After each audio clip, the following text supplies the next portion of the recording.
Assalamualaikum dan salam sejahtera murid-murid. Hari ini kita akan mempelajari bab 4 lakaran. 4.1.2 Mengenal pasti teknik lakaran piktorial. Lakaran piktorial boleh dihasilkan dengan mengaplikasikan teknik lakaran perspektif. Apakah dia lakaran perspektif? Lakaran perspektif ialah salah satu kaedah terbaik dalam menghasilkan lakaran piktorial dalam bentuk 3 dimensi.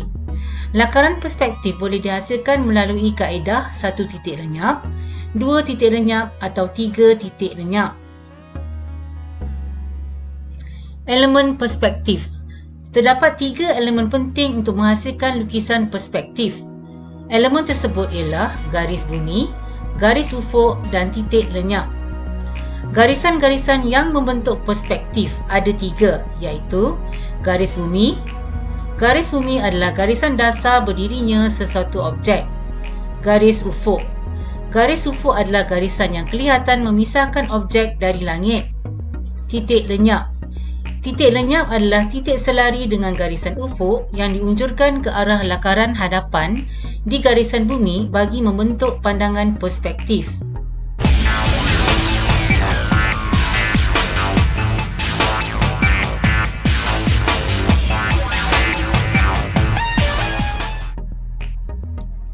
Langkah melakar lakaran perspektif 1 titik.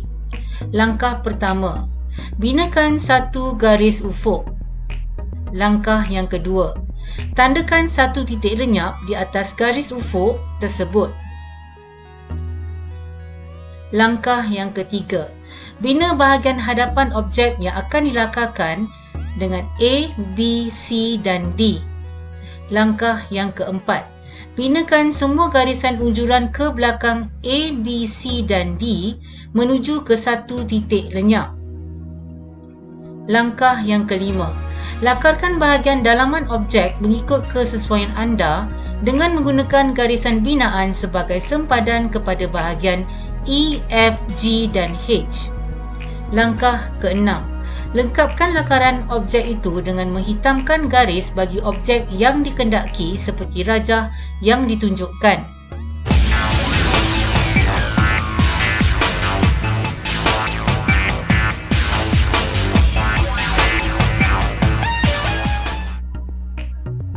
Langkah melakar lakaran perspektif 2 titik. Langkah pertama, bina 1 garis ufuk. Langkah yang kedua, tandakan 2 titik lenyap 1 dan titik lenyap 2 pada garis ufuk. Langkah yang ketiga, bina 1 garisan menegak A dan B yang mewakili bahagian penjuru objek yang hendak dilakar. Langkah keempat, lakarkan semua garisan unjuran ke belakang A dan B menuju ke TL1 dan TL2. Langkah kelima, lakarkan bahagian dalaman objek mengikut kesesuaian anda dengan menggunakan garisan binaan sebagai sempadan kepada bahagian C, D dan E, F. Langkah keenam, bina 1 unjuran dari TL1 ke sempadan bahagian E dan 1 unjuran TL2 ke sempadan D. Langkah ketujuh, lakarkan garisan yang mewakili objek yang dikendaki dari A ke C, A ke F dan F ke E. Seterusnya, lakarkan garisan dari C ke D, D ke G, G ke E, A ke B dan B ke D. Maka terbentuklah objek yang dikehendaki.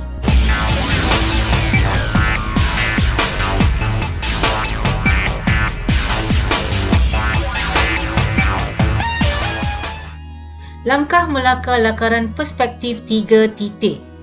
Langkah pertama, bina 1 garisan ufuk dan 1 garisan menegak.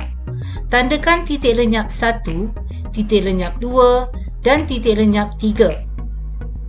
Langkah kedua, tandakan 1 untuk pandangan mata, tandakan 2 untuk lebar dan tandakan 3 untuk tinggi.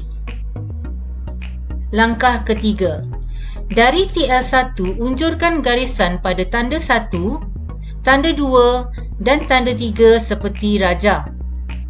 Langkah keempat, dari TL2 unjurkan garisan pada tanda 1, tanda 2 dan tanda 3 seperti raja.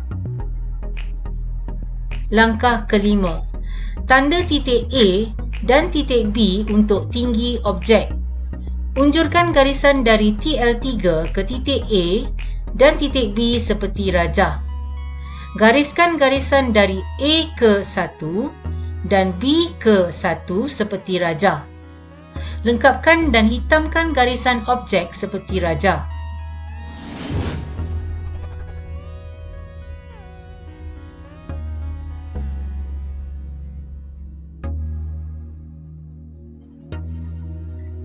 Gaya visual lakaran. Apakah dia gaya visual lakaran? Gaya visual lakaran merujuk kepada teknik untuk menjadikan lakaran objek lebih realistik dan nampak menarik. Teknik yang boleh digunakan adalah rendering dan kesan cahaya dan bayang. Rendering. Apakah dia rendering?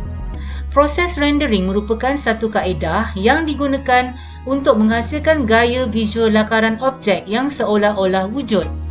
Ianya juga digunakan untuk menerangkan maklumat berkaitan dengan permukaan lakaran seperti warna, tekstur, garisan dan bentuk. Kesan cahaya dan bayang atau shading. Kesan cahaya dan bayang digunakan oleh mereka untuk menjadikan lakaran lebih realistik. Sebelum melakar kesan bayang, kedudukan sumber cahaya perlu diketahui terlebih dahulu. 4.1.3 Lakaran asas produk dalam bentuk 3D berdasarkan 2D. Apakah dia lakaran 2 dimensi? Lakaran 2 dimensi terdiri daripada satu permukaan atau pandangan sahaja.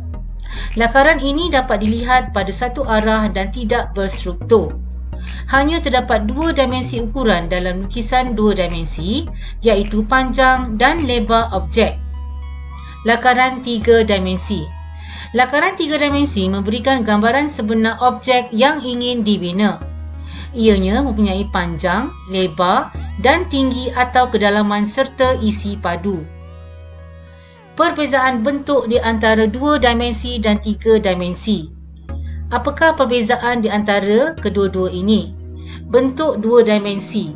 Pertama, ia berbentuk lepeh manakala 3 dimensi mempunyai bentuk yang menonjol.